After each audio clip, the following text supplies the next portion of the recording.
Hello, Abram. Let's see if I can hear you. Hear you. I can hear you. Fantastic. How are things? Well, stressful. Just a lot going on. How are you doing? I'm doing. You doing? Amrock event good? Yeah, we had a lot of fun. Um, we had a bit of a birthday party for Terry last night. Oh, that's nice. Yeah, it was fun. That's cool. We didn't get to So, we didn't get to have any kind of a real gathering for her big one last year, so we decided to take the opportunity. We had a nice game night. Bunch of friends come together having fun. yeah, Always let's nice. see. Hmm. Hmm. So let me think about what would be the best thing to talk about today. I'm sorry. It's No, been you're a fine. kind of a maddening week at work. Or so let's see. What would be the best?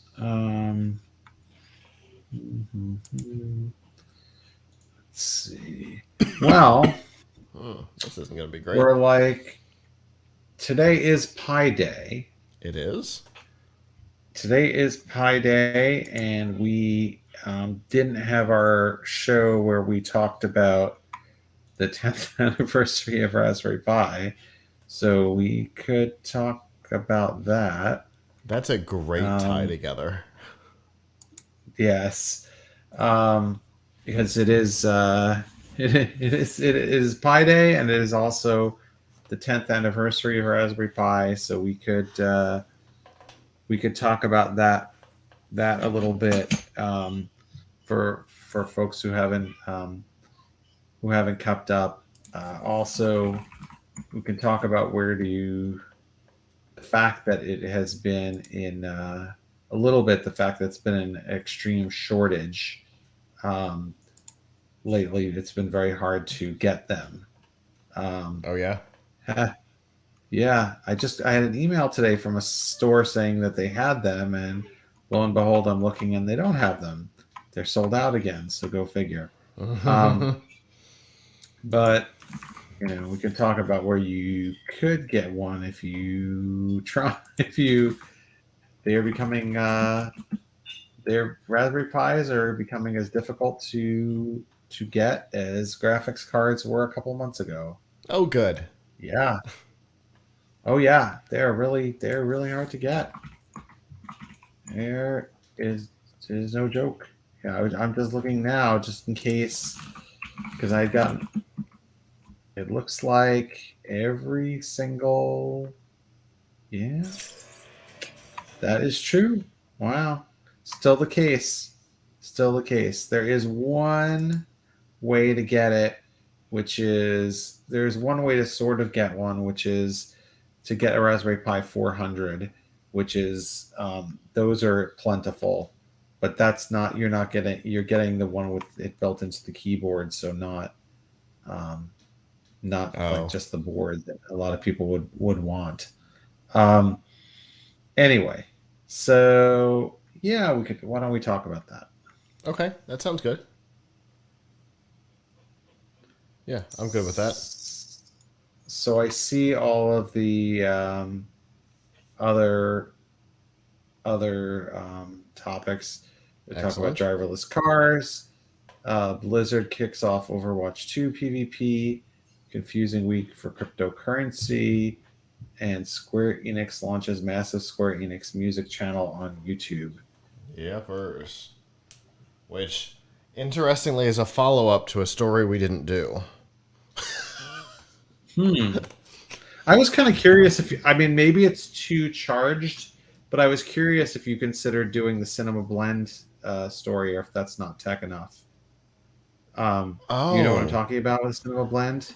I think I do. That was the review where they said Yeah. that it was too Yes. niche. Yeah, it's too neat that the popular Disney Plus streaming movie Turning Red was not did not appeal to the reviewer because he couldn't identify with the characters or whatever, and then Hmm. it really blew up, and they actually had to take the review down. And But anyway, the editor in chief apologized, and yeah, there was a whole apologized, big and thing about it. yes, They gave yeah. the assignment to somebody else. Although they haven't Interestingly, published to somebody else, as far as no, I can see, I don't think they've published the. I don't think the whoever they assigned it to has actually done it yet. I So go figure. I wouldn't. Uh, no, well, wait a sec. They have other stories. They have other stories about it, but they don't have a new review of it. Uh, anyway, If honestly, if it were me and you were the EIC and you said, "Hey, I want to assign this to you," now that everything has gone terrible, I'd be like, "No, thank you." yeah, yeah. I mean, hard to say. Anyway, I don't know. Yeah, Uh, I decided to leave that one alone. yeah, fair enough. it Fair enough. Okay. it seemed dangerous. Uh, yeah, maybe so. All right. Anyway, yeah, that's good. Okay. All right. Other than that, everything looks solid. All right, then let's. Oh, no. See, this is what I keep doing. Chat, listen. You've got to remind me to hit record at the beginning of the show. It makes my life later way easier. 2 weeks in a row, I didn't hit that little button.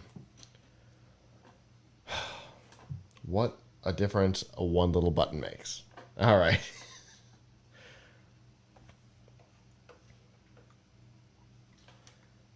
This week, cars can lose their steering wheels, Blizzard will test their PvP, and gamers can listen to Square Enix music. It's Monday, March 14th, 2021, and this is episode 619 of F5 Live, Refreshing Technology, a proud part of the Tech Podcast Network. If it's tech, it's here.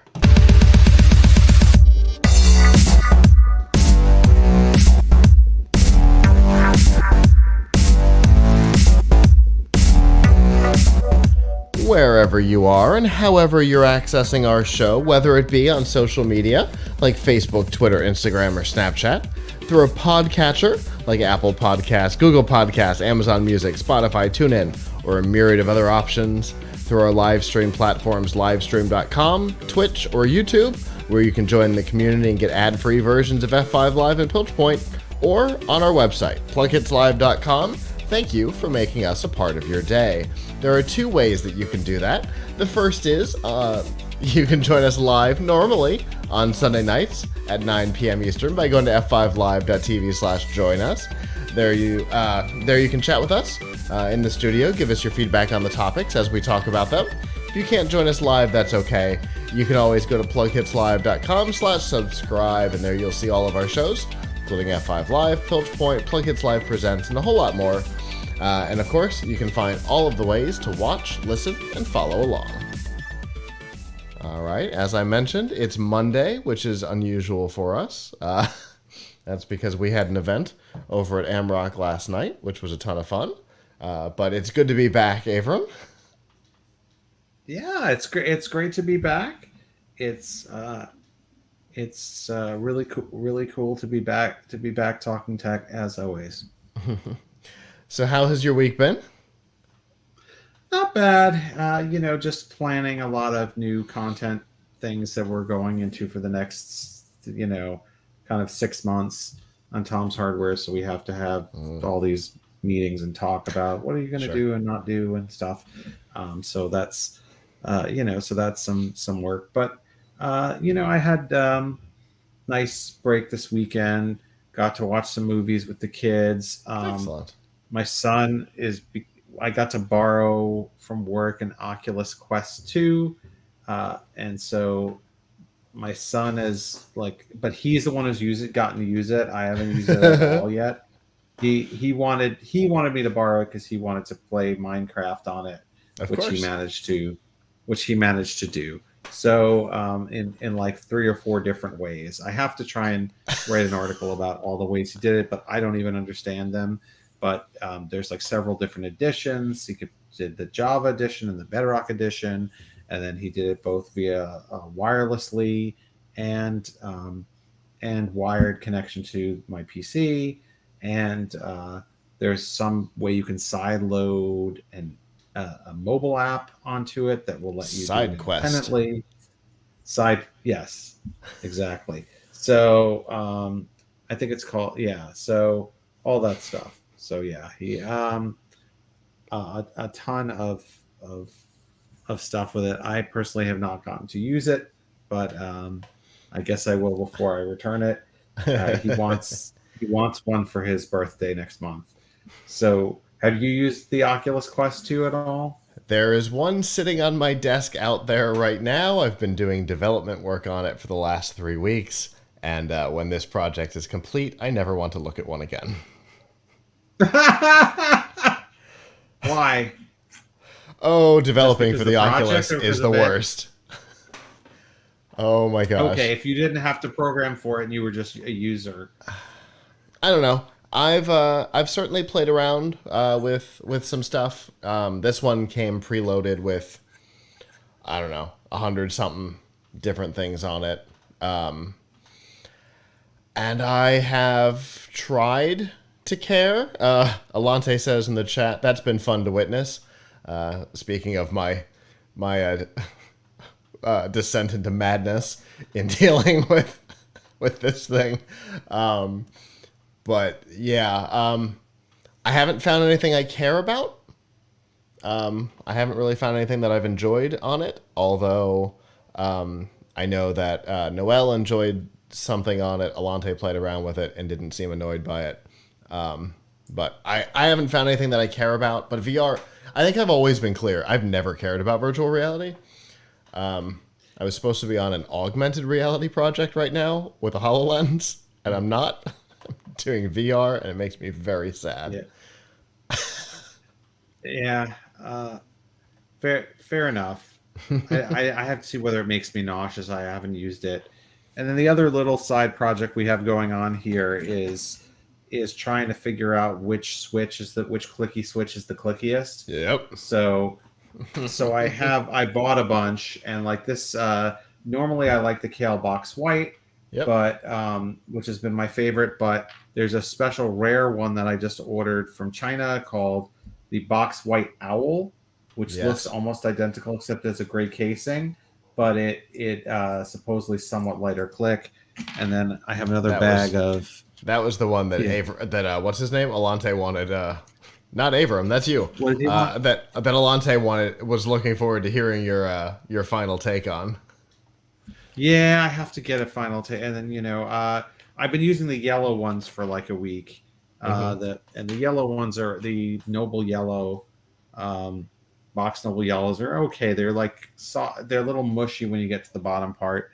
So I'm next going to try these Glazed Greens, which are supposed to be a lot like the whites, and then I'm going to switch to the White Owls, and probably I will find that the White Owls are the best. But that's my guess because of just using them outside of the Right. keyboard. But one thing I would recommend to anybody who is testing key switches and wants to figure out if they're right for you, buy at least 30 of them so that you can try them on the letter keys and like your space bar and your enter key or whatever. So you at least have them on the major keys, Right. but you don't have to commit to say buying 80 or 100, which is more money, until you decide you really like them. So. Makes sense. And Alante says, don't like the mushy landing of keys. That's the problem I have with blue switches. Yeah. I mean, so who knows? Anyway, I would try even more kinds if I dared to spend the money on it. But anyway, so that's what's been going on here. Fun. And what's been going on here has been Oculus stuff as well. So I don't know if we've announced this or not, but now that CES is done and we have some time to play around, um, Alante and I have been playing a game on the HoloLens called Fragments.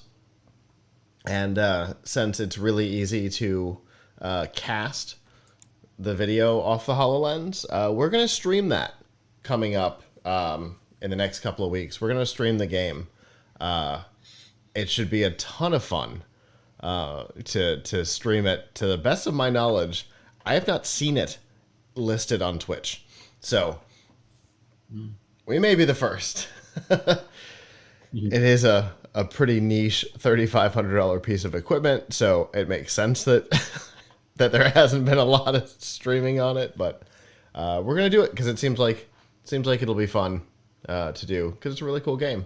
Anyway, not entirely related, but it's something that's going to be unique. That's going to be coming to our Twitch channel. We will make some posts on the PLUGHITZ Live Facebook and Twitter before we do it, though. So keep an eye out there.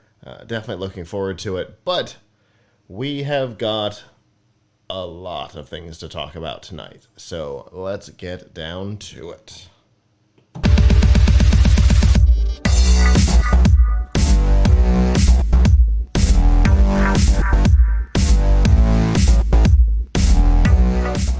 This week's Nifty Gifties on F5 Live is probably powered by the Microsoft Store. Whether you're looking for a new laptop, a tablet, desperately seeking an Xbox, new games, or a whole lot more, you can get them at the Microsoft Store. And remember that current students, faculty, parents, and active military can save up to 10% off almost anything. And to browse the products and learn about the discount, you can go to f5live.tv/Microsoft. Alright, so obviously we've seen a lot of work in driverless cars, autonomous cars, the whole ecosystem around it over the last couple of years. There have been some ups, there have been some downs. We obviously, a couple months ago, we had the conversation about the Nikola trucks that turned out to have been an absolute lie. We've talked about, some tragedies with some of the autopilot on the Teslas, but in general, I rode in an autonomous Lyft during CES. I don't know, when was the last in person I was at? 2020. I got to ride in an autonomous Lyft, and it seemed pretty solid. But there's one thing that's been consistent across all of them. There's been somebody sitting in the driver's seat with a steering wheel in front of them, ready to take over in case something goes terribly, terribly wrong. But that is not entirely going to be required. The National Highway Traffic Safety Administration has upgraded its guidance or downgraded its guidance, depending on how you look at it, to allow vehicles without a steering wheel and pedals, which is something that has obviously never been allowed before because a human needs a way to interact with and control the vehicle, and that has been the standardized way to do it for a very, very long time.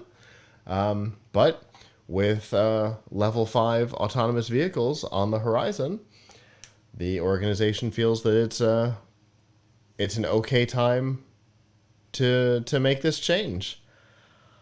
I don't know about that, but it's definitely an interesting first step. There's a lot more to come, right? We've got states have to approve them for the road, and there's going to be a whole lot more, and level 5 has to exist in any meaningful way, but it's a first step. To be fair, it does exist in some. There are actually a couple areas. Did you know there are a couple areas where it does exist already? Level where 5? there are driverless cars. Yeah. Okay. Meaning no safety human driver. Yes. Waymo in I forget what part of Arizona has been doing this for a few years, where you can get a driverless cab that and they don't have a backup driver in them anymore. Interesting. Did you know there's some videos about it you can watch I've seen on YouTube, and it's been going on for 2-3 years now. Okay. But that's the only. now if you unfortunately if you were there and you wanted to say book a ride, um, it you have to like reserve it like a year in advance. Oh my goodness. Not very convenient at this time. I looked it up once. I was like, hey, if I went there, not that I would. Oh, it's in Phoenix, I should Okay. say. Yeah. So Metro Phoenix, and then they're working on bringing it to San Francisco. But yes, Waymo One is what they call it. It's ride hailing, and you can get the car. But I looked this up, and it was like you couldn't just easily get it, which to me kind of defeats the purpose because like if there's a waiting list, like it's just a novelty then, Right. right? Um, Yeah, it's a tourist because attraction. or something, um, but yeah, they have it now, and there was like a whole document. They have some documentaries about it on YouTube, and like on the one hand, when you say actually when we say it's level 5, I should say there's no driver in the car, but all the cars are being kind of monitored Okay. remotely by people in a data center or whatever. So, I mean, I don't think they're manually controlling them. I don't think it's like remote control, but they can, I don't know, override it or something. Okay. So, so there is that, and then there's the Domino's thing where they have the Domino's deliveries that are by Neuro that are completely driverless. I think Okay. that's in Houston. Yeah. There's a couple of weird things in Houston. On the GNC Week in Review show, we talked about autonomous deliveries via drone being tested, and I was like, of all the places to test that, the city where it's almost certain to be shot out of the sky doesn't seem like the place to do it. Oh, I mean, I don't know if it's almost. I mean, I don't know if there's that, but yeah, I mean, I mean, we are seeing some steps in this direction. Yeah. Obviously, this is a positive step that they're going this route. I mean, Yeah. I think the Waymo cars that they have still have the steer, even though no one is Behind driving them. it. They still have the steering wheel and the brakes. Of course, Right. that I I think think they're. I I think we think they're. I think they wouldn't be allowed to until now. I don't think yes. they could do it. I think they had to have the steering wheel and pedals until this regulation happened, like Thursday. Although the neuro thing might not have had them, but I don't know. Does it matter if there's no person in the car? Like, because the Yes. neuro one, there's no person, nobody Yes. rides in it, just pizza rides in it. That So makes it a different type of vehicle, and it's regulated differently.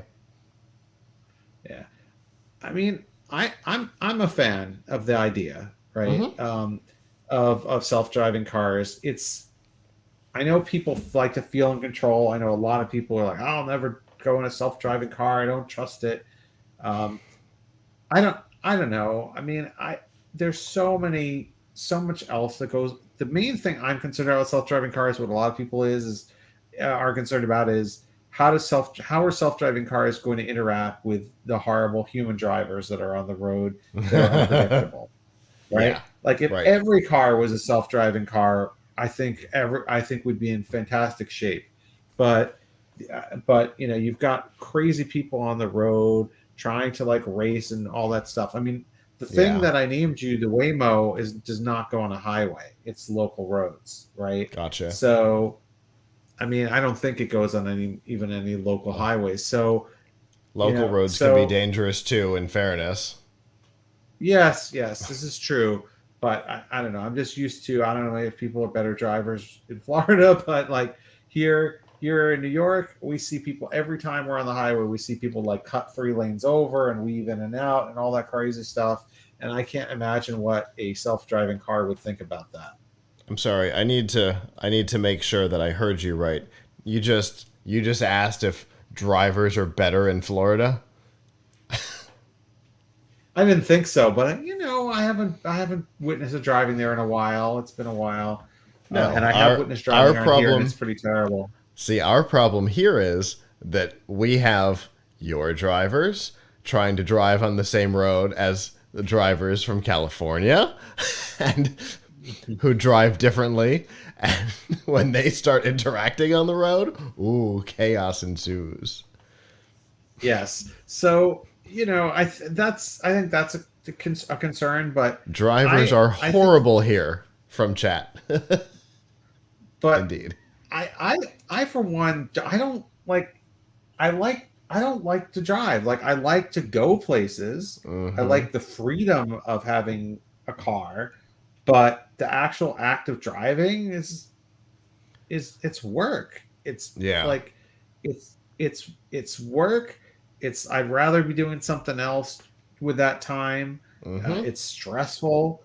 I mean, I would so much rather that like I could just sit in the car and like read a phone or play a video game or whatever while the car is going somewhere. Yep. You know, so that I mean that I think that would be I think that would be lovely. And then you have a whole bunch of people who are really shouldn't be driving.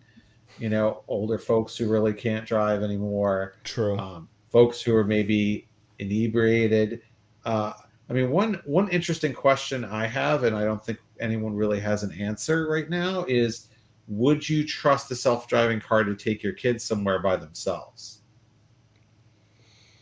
And by I So, don't mean like young kids, but I mean, right. would you trust it to take like your 10-year-old to soccer practice? Right.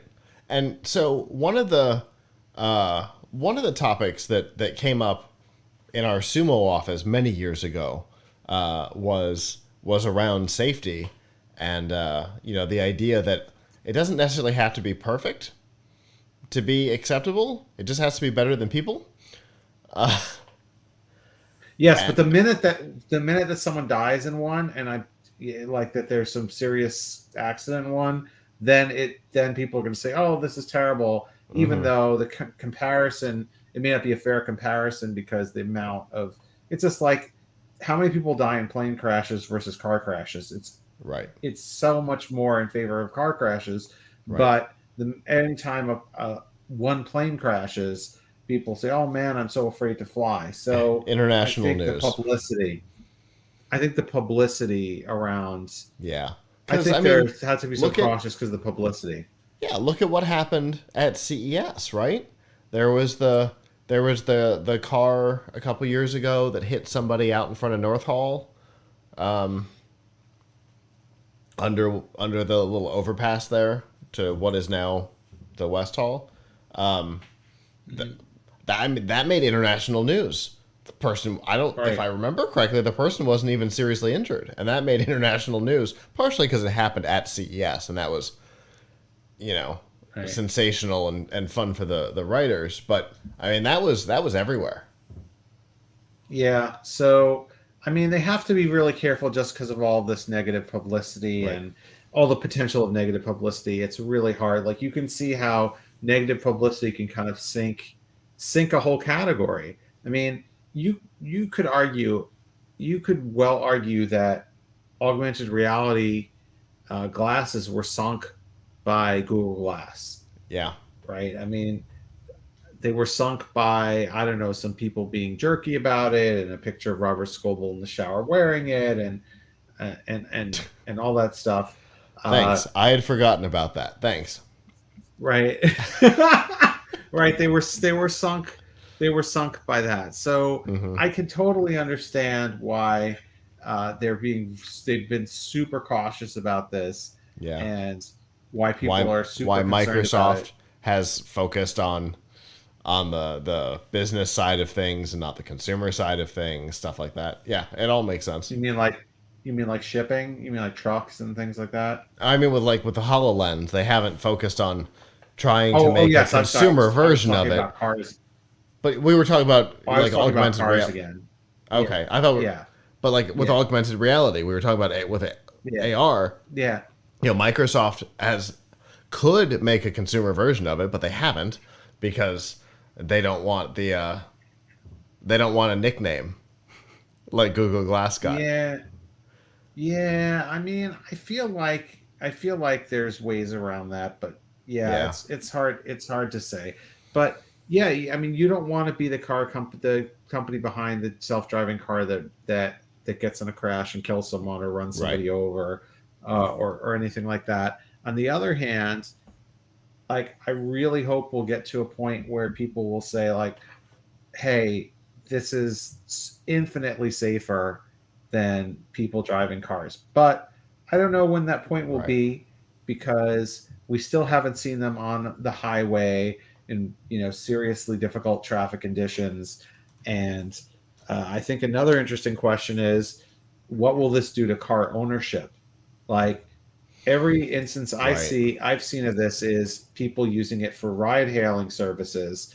But if you really wanted to replace human drivers, you would need to create a scenario where people could own a self-driving car, Hmm. or rent one or something, because there's just it's just you can't have a such right now you can't have a situation where people cannot have a car, because there are things you need to keep in your car. Like if you have kids, you need a car seat, you need to keep the diapers, you need whatever. So to just Right. do Right. everything through ride hailing to go everywhere is not practical. Right. Yeah. Totally agree.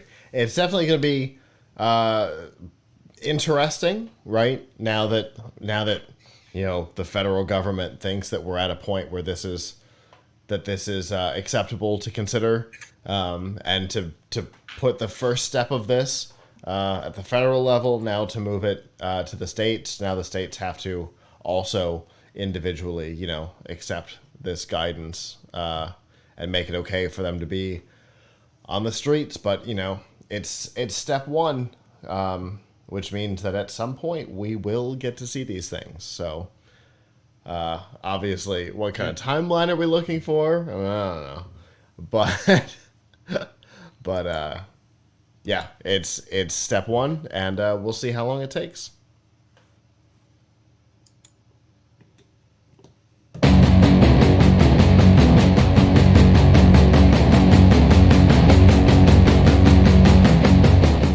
This week's Pilch Point with Avram Pilch is proudly powered by PureVPN. The best way to protect your privacy online is with PureVPN. You can hide your online activities, say goodbye to regional restrictions, and improve your streaming quality. Plus, it's available for almost all of your devices. You can get a special price and a 31-day money-back guarantee right now by going to pilchpoint.live/PureVPN. All right, we've been on and off recently, and that caused us to miss a particular topic, which is kind of special for today because today's Pi Day. Yes. So we're doing this now on March 14th, otherwise known as Pi Day, for the first three digits of pi. And so, what better day to talk about Raspberry Pi? Actually, there was a better day, to be fair, and that better day was February 28th, which marked the 10th anniversary of the first Raspberry Pi shipping, first Raspberry Pi being available. Actually, if you really want to be technical, it was February 29th, 2012. However, since there is no February 29th this year, we all celebrated on Monday, the 28th. So it's been quite the journey for Raspberry Pi, having sold well over 40 million units in that 10-year time period. And speaking of which, I have one in a robot right here. This is a Pimoroni Trillobot that my son and I just built a couple days ago. And you can see in here there is a Raspberry Pi 4, which is the kind of latest and greatest model. And but uh, there have been more than 20 different models of Raspberry Pi released in these 10 years. Uh, the latest one to come out was actually the Raspberry Pi Zero 2W, which I have over here somewhere, which is a which is kind of a smaller one that runs on only single core processor. Obviously, the fastest is the Pi 4B. The fastest is to get the Pi 4B with 8 gigabytes.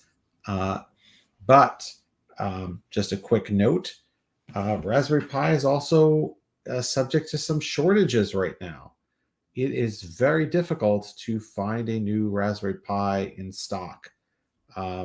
There are people scalping them on Amazon and eBay for like well over $100 for like a 2 gigabyte model, which should cost $45 MSRP. So there's huge demand, and like everybody else, Raspberry Pi has been hit by some uh, availability issues. However, this is a really long way to go for something that was started as kind of the brainchild of a couple of folks, mainly Eben Upton and Pete Lomas, back in, I think it was around 2008, 2009, where they came up with the idea. Upton was working for Broadcom, but he also was working with Cambridge University in England, and they weren't getting enough applicants for their computer science program, and they thought there's just not enough people applying. There's not enough kids who are getting interested in computers and programming. So they decided, okay, what we're going to do is we are going to come up with a low-cost computer that costs around $35 that kids can hack and play around with, and we're going to make 1,000 of them. If we can get the right 1,000 kids to have them, then maybe we can get another 200 or 300 applications eventually to Cambridge computer science program. That was the very minimal goal of this project. However, once they started working on it, they realized a lot more people would want one, and so it started to become a much bigger project. One of the things that was actually Pete Lomas's idea was, and very important, was to put this is a Raspberry Pi 3B, by the way, was to put these 40 GPIO pins on it. So the GPIO pins are really important because they allow you to use all kinds of electronics with it, plug in wires, sensors, motors, and there's a whole ecosystem of what we call hats, which stands for hardware attached on top, which are things that you can put on top of your Raspberry Pi to give it different functionality. So for example, here I have a Raspberry Pi 4 that has a unicorn hat on it. And the unicorn hat, very simply, is you can program it to light up different colors. It's just, this one is just mainly LED lights. But I have another hat here. This is some of these are a little cute and not super practical, but this is a Christmas tree hat. We don't always need practical, friend. Yes. We don't always need practical. This is the Adafruit Braincraft Hat. This is used to help you learn about AI. So it's got a screen and it's got lights and it connects to speaker and microphone and camera. And you can use this to take advantage of the AI capabilities of Raspberry Pi 4, which is not super fast, but you can do some machine learning on here. So of course, the biggest thing to happen in Raspberry Pi in the last few years is this. This is the Raspberry Pi Pico, which came out last year, and it is not like other Raspberry Pis. So all Raspberry Pis before the Pico were computers. They run Linux. They actually can run many different operating systems, but the main one people run on there is Raspberry Pi OS, which is a version of Debian Linux, and very well supported. These, however, the Pico is a microcontroller. So for those keeping score at home, a microcontroller is not quite a computer. It doesn't boot up to an operating system. It runs a single program that you tell it to run.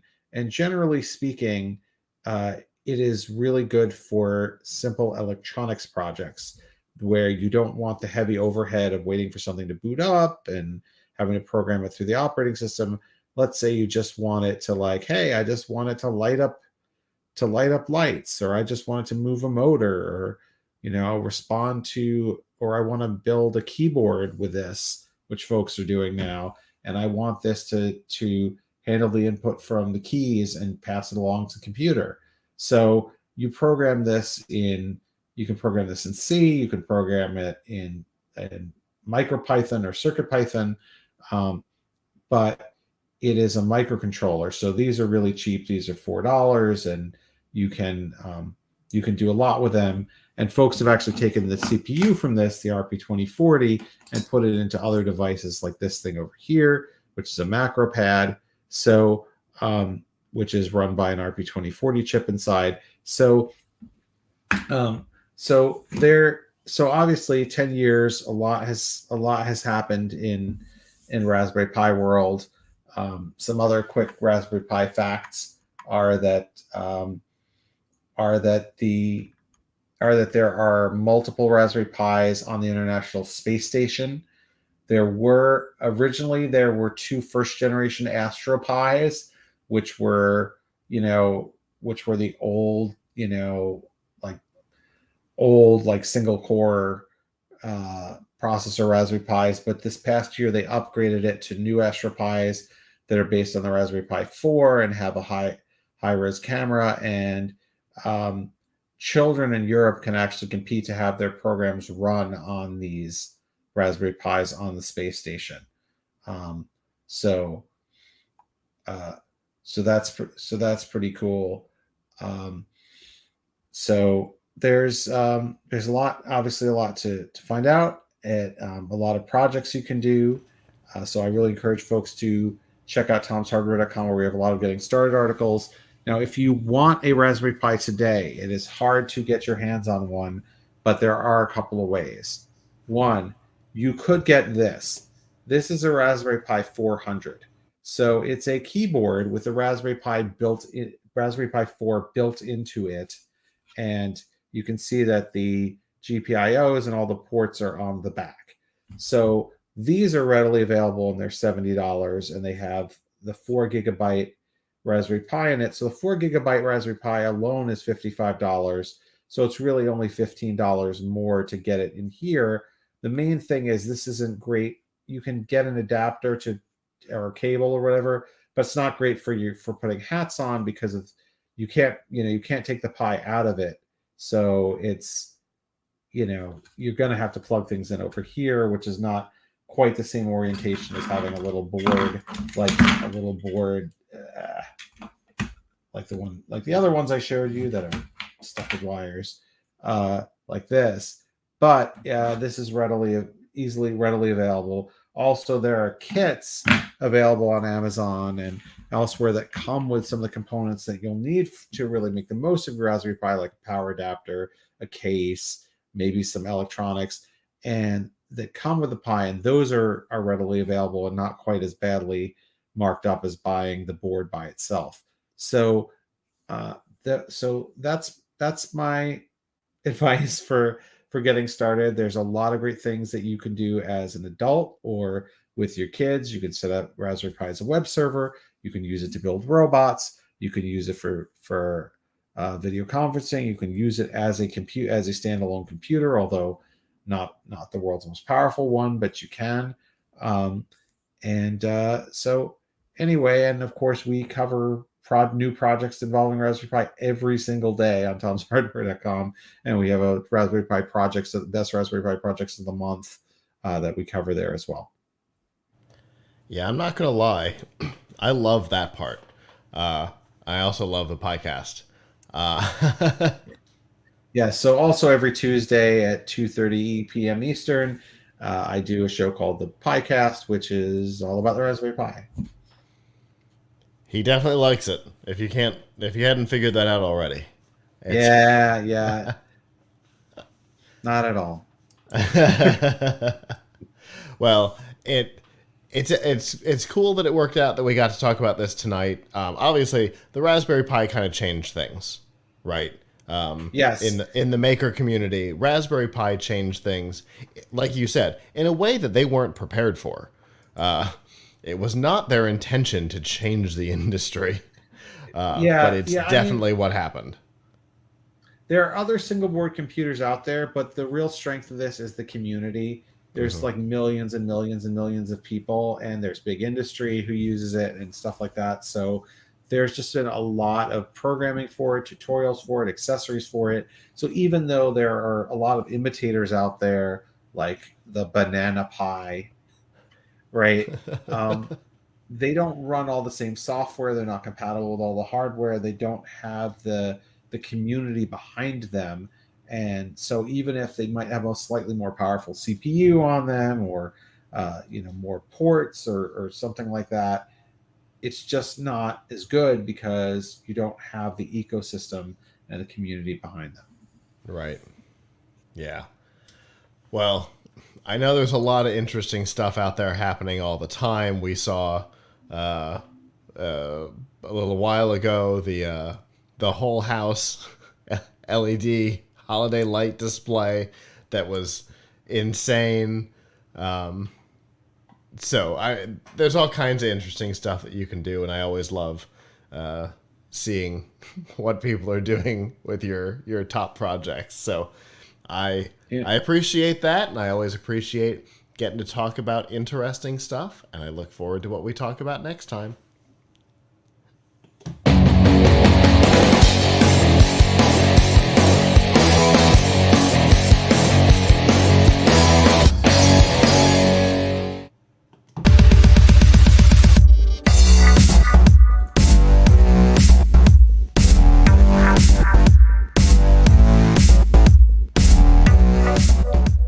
This week's Extra Life on F5 Live is proudly powered by EXA.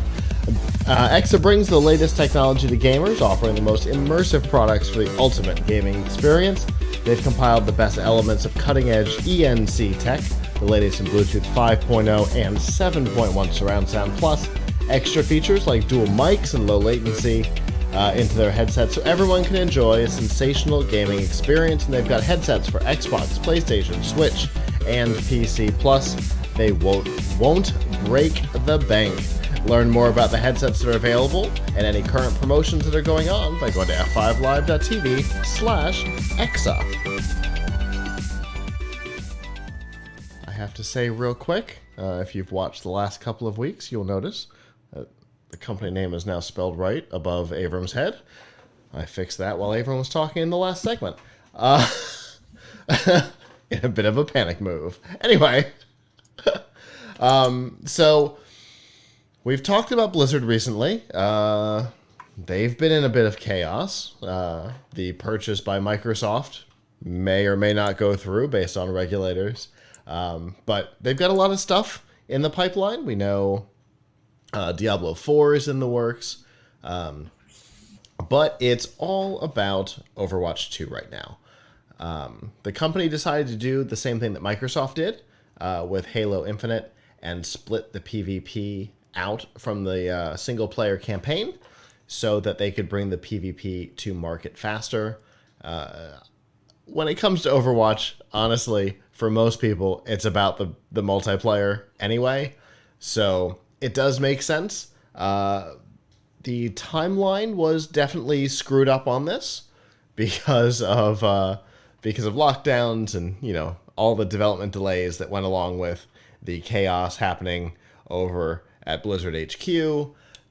But the good news is that the PvP has been in alpha within the company for a little while now, and next month a public-ish beta of the Overwatch 2 PvP will be coming to Battle.net, which is a good step, right? That's a sign that they're confident in the gameplay. They want to see a first round of play. And it's really kind of the first big thing to happen in the Blizzard world since all the chaos came to light last year. The company pretty much said, whoop, timelines are changing. We don't know what's going to happen next. So everybody just hold on because we don't know what's happening next. And so it's good to see there is a next step. There is something coming out of the studio now. And it's in possibly their top franchise right now. Have you that's good. Have you had the opportunity to play any Overwatch? No, I have not played. I must admit, I have not played Overwatch. We seem to be all Minecraft around here. I don't particularly play Minecraft, but I've been playing Minecraft Dungeons, which is more of like a 3D, like a not 3D, top-down Diablo style game, which is more my speed. Sure. But I mean, I know it's quite a popular game. A lot of folks at work play it, so it's good that they're providing a way for more people to get a taste of the new game. And you're right, it is a different experience when you're playing a PvP game than when you're playing campaign. Yeah. So they might as well be different games. Right. And you know, they wanted to get the PvP out to market. And Alante, if you want to come talk about it, this is his game. You're welcome to. He's like, I should have been on for this one. I've played way too much Overwatch. Yeah, come talk about it. I will stand up and you can have my chair. And it's true. You know, when it comes to Overwatch, it really is about the PvP, right? That's the market. And I tried to play the first one without people. And it kept going, hey, this is more fun with people. No, I don't want to play with people. I'm generally not an online multiplayer person. I'm fine playing against computers. And it's like, no, more fun online. This is just training mode. So I mean, their whole focus has been PvP. So, you know, it definitely makes sense to split them into two, to get the PvP out to market first. They can reshift some resources inside the company to get the PvP out. So definitely looking forward to seeing the game in action. Like Alante said, he has played way too much Overwatch, and I have watched him play way too much Overwatch. It is interestingly like, so I know we have people watching on Twitch. I'm watching the stats. I see we have people watching on Twitch. I generally don't watch people play games, but I can watch people play Overwatch. I don't know why. It's fascinating to watch. So that adds an interesting aspect to it too, right? They're going to get additional exposure to the title by putting the PvP out, because I guarantee the moment it's available for beta, it's going to be the top game on Twitch. No doubt in my mind it'll be the top game on Twitch. So that'll be fun to watch. Yeah, that will be cool. I mean, obviously it's going to have its moment in the sun. Like, I think the last few weeks, Elden Ring has had its moment in the sun. Yeah. So, Alante says which means he's not going to come take my chair. It's really colorful, really fast, and fairly unique. I think that's why it's fun to watch. Yeah, that makes sense. And everybody has tried to clone it, right? Everybody has tried to clone it. And nobody has been able to touch it. Because it is unique. So I look forward to seeing how they make a second game, right? And not just DLC for the first game, right? That when it comes to this style of gameplay, it's hard to make it a second game. I know how Splatoon has done it. I've watched, the evolution of that game, and they are different games. But it'll be interesting to see how they manage to pull that off here and not just make it feel like a DLC. So April is when the beta will be out.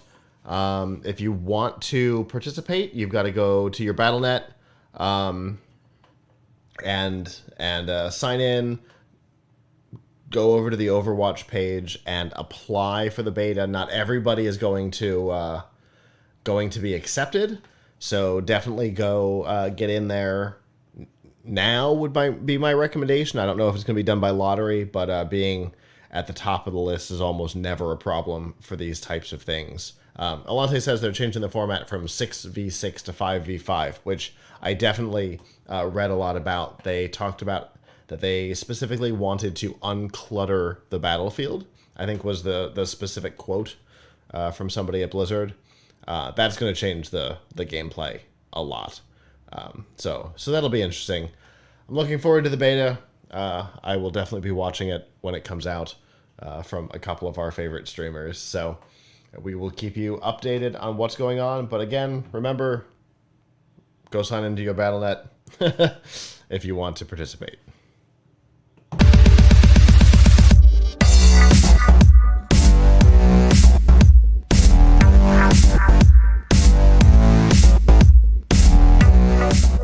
This week's news from the tubes and F5 Live is proudly powered by Malwarebytes, whether you use a PC, a Mac, or a mobile device. Malwarebytes Premium is the company's strongest protection ever. It fights threats that traditional antivirus software can't stop. It actively blocks threats like worms, trojans, exploits, bots, and a whole lot more. You can use your computer and mobile devices with confidence and peace of mind. To learn more and to get a special price, you can go to f5live.tv/malwarebytes. This week has been a confusing one for those in the cryptocurrency space. Over the last couple of years, we've seen a lot of chaos in the space. We've seen Bitcoin hit its highest price in history and then its lowest price in years, which is a concern. And anytime you see that much fluctuation, as we've talked about, you're going to see governments look to get involved. And this week, two different governments got involved in different ways. Here in the U.S., President Biden signed an executive order asking the regulatory bodies to go check out what's happening and see if any action needs to be taken. That is currently the stand on it. Go look, see if any action needs to be taken. I think that was kind of inevitable. That was going to come. We were going to see that. There was kind of no way around it. But over on the other side of the pond in the UK, they took an interesting and very strong stand. They have banned cryptocurrency ATMs. Particularly, they believe that they are not just facilitating, but encouraging money laundering. Not entirely an insane position to take, especially with everything that's going on in Europe right now. There was concerns that the money could be used, laundered through these ATMs and then sent in to support Russia and or Ukraine, depending on what side you're taking in the conflict. And they didn't want to be involved in that. There's also, I have cash. I want to make it different cash, or I want to pay my drug dealer or whatever, purchase illicit materials. And they believed that the ATMs made that easier. So they are no longer allowed anywhere in the UK.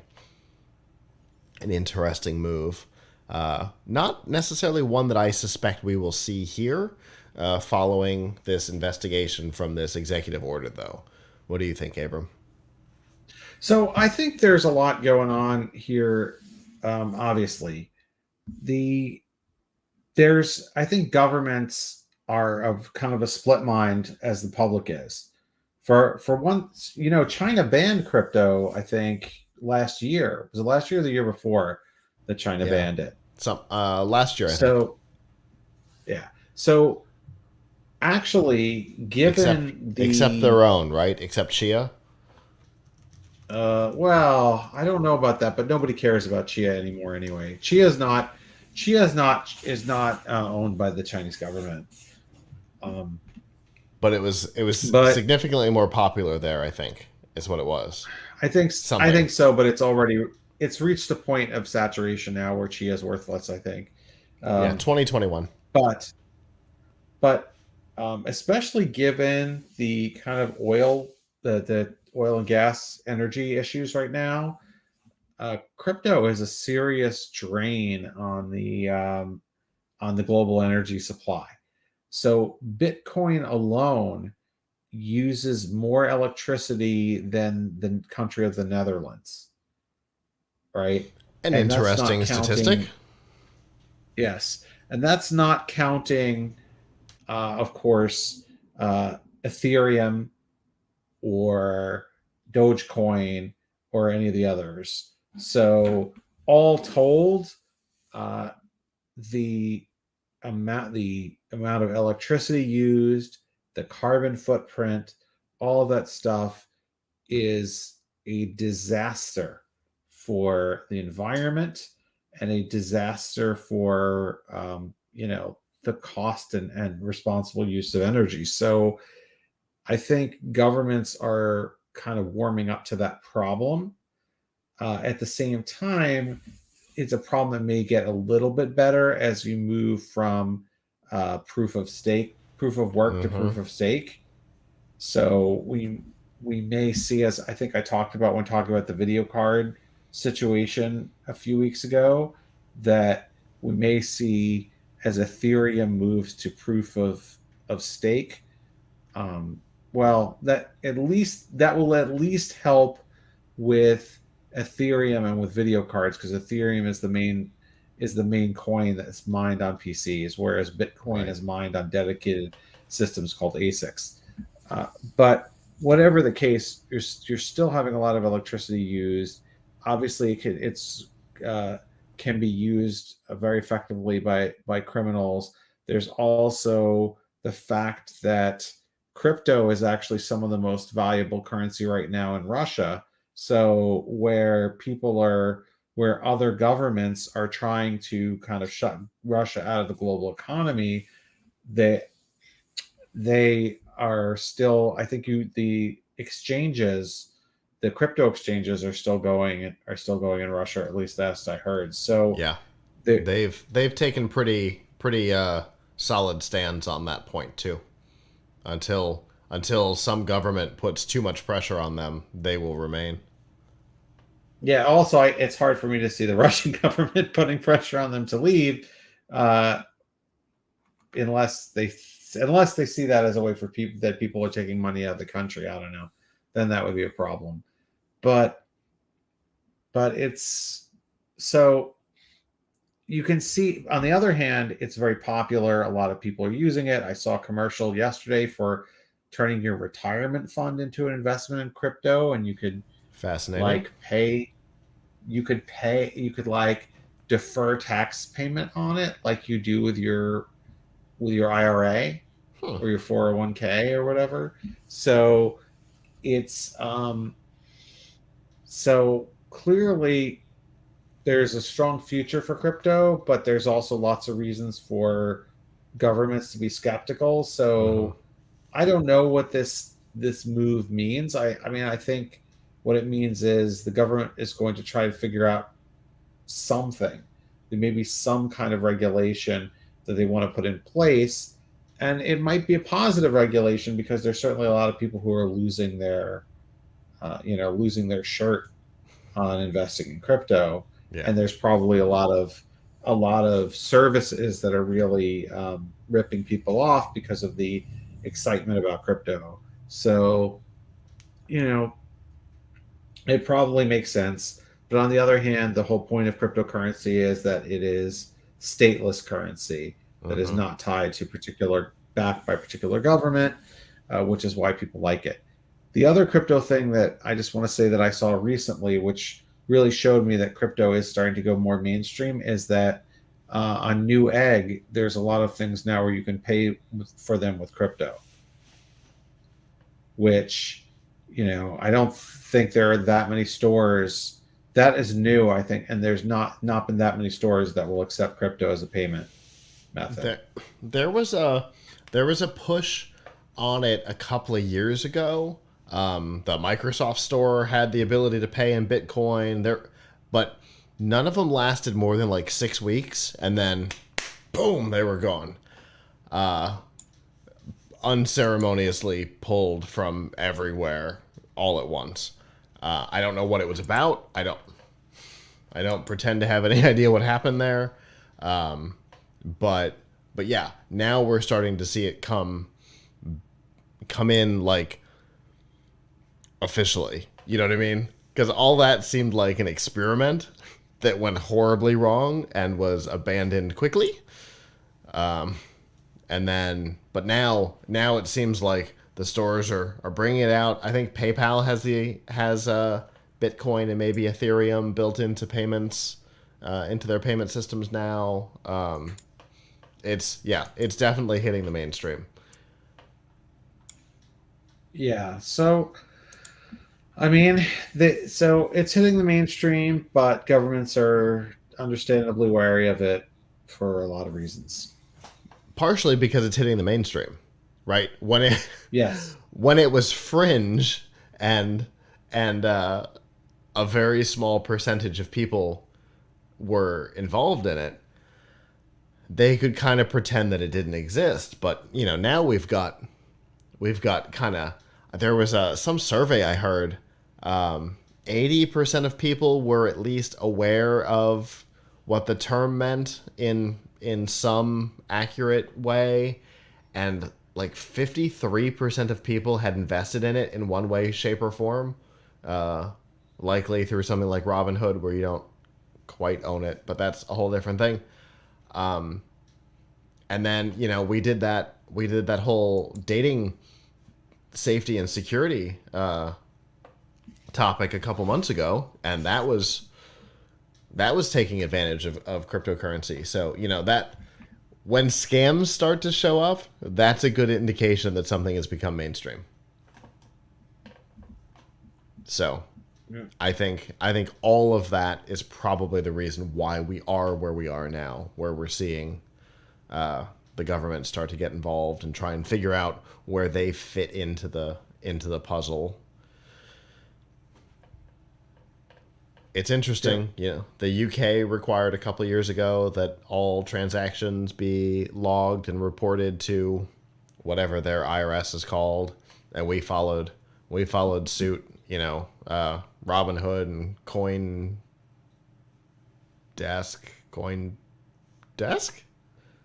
I don't know.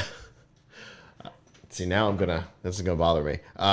The couple of bigger exchanges, Coinbase, Crypto.com, they all have reporting features for taxes now too. So it's mainstream, and we're going to see more of this, is my guess. I don't know what's going to come out of this. I know there's been some talk that the U.S. wants to create its own digital currency. I don't know about that. But, this executive order could have lots of possible effects in the industry, and only time will tell what it looks like.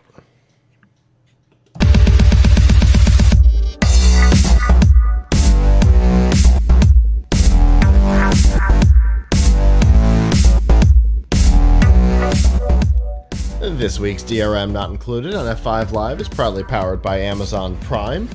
You get free shipping, but you get a whole lot more. You get free music with Amazon Prime Music, free TV, movies, and documentaries with Amazon Prime Video, free games, and a free Twitch subscription to help support the content creator of your choice with Amazon Prime Gaming, and a lot more than that. We've got links to all these features and some of our other favorites, plus a 30-day free trial right now, available by going to f5live.tv/prime. All right, I fixed the spelling on the other one. Now I have to fix the price on that one by the next show. Uh, sometimes if I say it out loud, it happens. So, in a follow-up, interestingly, to a story that we didn't get to cover because the week that it happened, the show ended up getting canceled. Square Enix has announced that they have created a music channel on YouTube. Now, that may not seem terribly exciting to some of you, but what I can tell you is, it is. A couple of weeks ago, there was a situation in which a very popular YouTube channel that only made available video game and anime music that was not available to stream, made it available on YouTube. He received some insane number of takedown requests, ended up in court over it, and in the end, YouTube actually changed the way their DMCA takedown requests work. They are now region locked, which they weren't before. They made the decision that content should only be removed in places where it's protected, which is an interesting move. But what it highlighted was that gamers and anime fans want access to the music. A lot of times you don't find it on Spotify, you don't find it on Apple Music. Sorry, Beats Music was all that was in my head. That's been renamed for years. On Amazon Music, anywhere like that. So making it available to the world was something that people wanted. And so Square decided, all right, we'll pilot this for the industry. And they have made a ton of stuff available. It's absolutely insane. I'm hoping that my laptop is muted over here because it's really got... I didn't want it to play. We've got Final Fantasy 1, 2, 3, 4, 5. Basically everything. 8, 9, 10. Yeah. At least everything through 10. There's chrono music. There's all kinds of other stuff on here. Obviously, Square is real popular in Japan. There's not all of their games are going to be recognizable to the West, but you know, the fact that the Final Fantasy music, let's just say that the Final Fantasy music is available officially to stream, I think that's going to be a big deal. On here right now, I'm looking at Final Fantasy VII Remake. There have been hundreds of thousands of streams already, and Square did not make a huge deal about this. Just one track, I'm looking at some 12,000 streams so far. So, I mean, this is proving that people want it, Abram. Yeah, I mean, well, I guess it's good for them that they're marketing it, right? They're at least they are making some small profit from this. Right. Although it kind of begs the question of why are they providing it on free YouTube when they probably could monetize it better? Because I mean, YouTube doesn't pay creators that much. You're smiling like there's something else going on. Unless Google in one of their creator funds used it to pull them over, which is possible. I think so.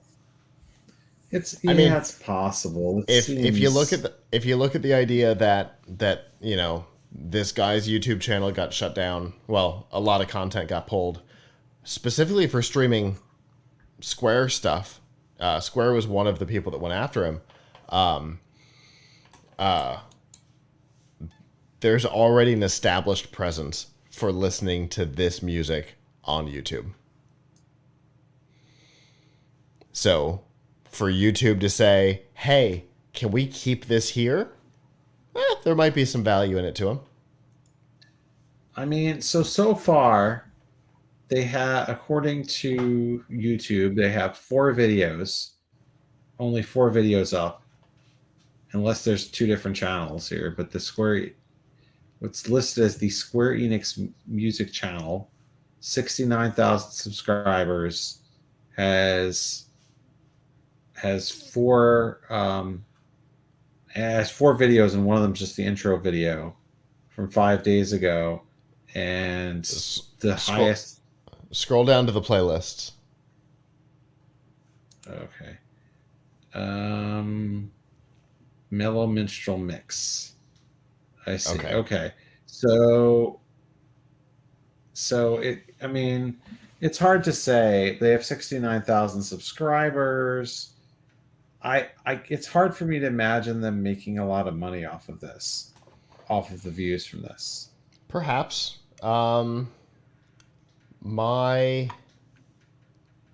See, that's the thing.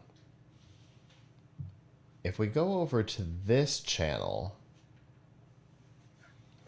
has got one of the ones where they're actually keeping the music. In the last 30 days, but the videos have only been up a week. They've got 270,000. Oh, yes, 270,000 views on that channel in the last week. Well, that's something. I mean, it's not going to displace, Yeah, it's not going to replace Spotify and Psy. Amazon.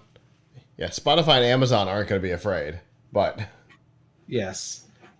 I mean, granted, you don't make a lot of money on Spotify. Artists don't make a lot of money on Spotify anyway, right. but nevertheless, I mean, it's good for the consumer, that's for sure. So I'm happy for folks who want to have the chance to listen to that music. And if Square is going to make a big deal about this, it's going to keep their name in people's heads, which can only be good for them. So, no doubt. Yeah. So, obviously, this could be the beginning of a trend within the industry. In the chat, hopefully we get this kind of stuff for the Doom soundtracks, and Nintendo will follow suit. Agreed. It is good that Square is the start here, because some of the best music in the business. Agreed.